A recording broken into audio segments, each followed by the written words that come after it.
नमस्कार प्रिय भक्तजनों, राधे राधे, जय श्री कृष्णा। आप सभी भक्तजनों का हार्दिक अभिनंदन करती हूँ अपने YouTube चैनल पर। तो दोस्तों, आज हम आपको सुनाने जा रहे हैं वैशाख मास महात्म्य का 14वां अध्याय। तो कथा को प्रारंभ करते हैं। श्रुतदेव जी कहने लगे कि हे राजन, मेष की संक्रांति पर प्रातः वैशाख स्नान करके जो भक्त भगवान की इस मनोहर कथा को सुनते हैं वह सारे पापों से मुक्त होकर श्री विष्णु लोक को प्राप्त करते हैं। जो मंद बुद्धि कथा को नहीं सुनते और अन्य कार्यों में लग जाते हैं वे रौरव नर्क को प्राप्त कर दोबारा पिशाच योनि में मृत्यु लोक में जन्म लेते हैं।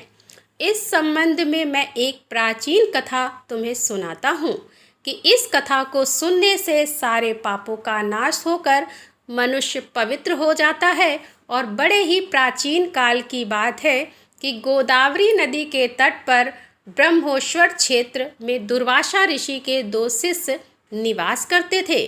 दोनों ही वेदों और उपनिषदों के प्रति पूरी तरह से निष्ठावान थे। उन्हें किसी से भी किसी वस्तु की आकांक्षा नहीं थी। भिक्षा के द्वारा जो कुछ उन्हें मिल जाता उसी में वे संतुष्ट और प्रसन्न रहते थे। वे दोनों एक पर्वत की गुफा में निवास करते थे और उनके नाम सत्यनिष्ठ और तपोनिष्ठ थे। सत्यनिष्ठ सदैव श्री विष्णु भगवान की भक्ति में तल्लीन रहते थे और भगवान की कथा का श्रवण करने में उनकी बड़ी ही रुचि थी। यदि कोई वक्ता भगवत कथा की उनके सामने व्याख्या करने लगता था तो भी सारे कर्मों को छोड़कर उस कथा को सुनने में लीन हो जाते थे। कथा सुनने में वे अन्न और जल भी नहीं लेते थे। लेकिन जो उनका गुरु भाई तपोनिष्ठ था वह बड़े ही दुराग्रही कर्मों के प्रति आस्थावान था। वह ना तो कभी स्वयं कथा कहता और ना ही कभी कथा का श्रवण करता था। यदि कभी कथा सुनने का सहयोग प्राप्त भी होता तो वह अधूरी कथा को छोड़कर तीर्थ स्थान को चला जाता था। कथा को वहीं इस विचार से त्याग देता था कि इससे तप धर्म का पालन करने में बाधा होगी। कोई भी विष्णु तथा वाचक अथवा श्रोता इस प्रयोजन से उनके पास नहीं आता था। वह को बुद्धि और मंद बुद्धि इसी प्रकार अपना समय व्यतीत करता था। जब उसने शरीर का त्याग किया तो अति बलवान पिशाच के रूप में समी वृक्ष पर जीवन धारण किया। छिदे हुए कान वाले के रूप में वह हमेशा निराश्रित और भूख से पीड़ित होकर बड़ा ही व्याकुल रहता था। ऐसी दशा में कष्ट भोगते भोगते उसे 10,000 वर्ष बीत गए। उसे अपने शरीर से वायु का स्पर्श अग्नि के समान जलाने वाला प्रतीत होता था। फल पुष्प आदि उसे विष के समान प्रतीत होते थे। उसकी दुर्दशा में वह उस जल रहित वन में घूमता रहता था। एक समय सत्यनिष्ठ नसीबपुरी को जाते हुए उधर से निकले। उन्होंने मार्ग में उपस्थित हुए कान वाले पिशाच को भूख प्यास से व्याकुल होकर हृदय विदारक रुदन करते हुए देखा। उसे देखकर उनका हृदय दया से द्रवित हो गया। उन्होंने कहा कि हे विशेष, तुम भाई मत करो और मुझे बताओ कि तुम कौन हो और तुम्हारी इस दुर्दशा का क्या कारण है। मैं तुम्हें इन दुखों से मुक्त कर दूंगा। सत्यनिष्ठ द्वारा इस प्रकार का आश्वासन पाकर वह बड़े ही व्याकुल स्वर में निवेदन करने लगा। हे ब्राह्मण, मैं ऋषि दुर्वासा का शिष्य तपोनिष्ठ हूँ।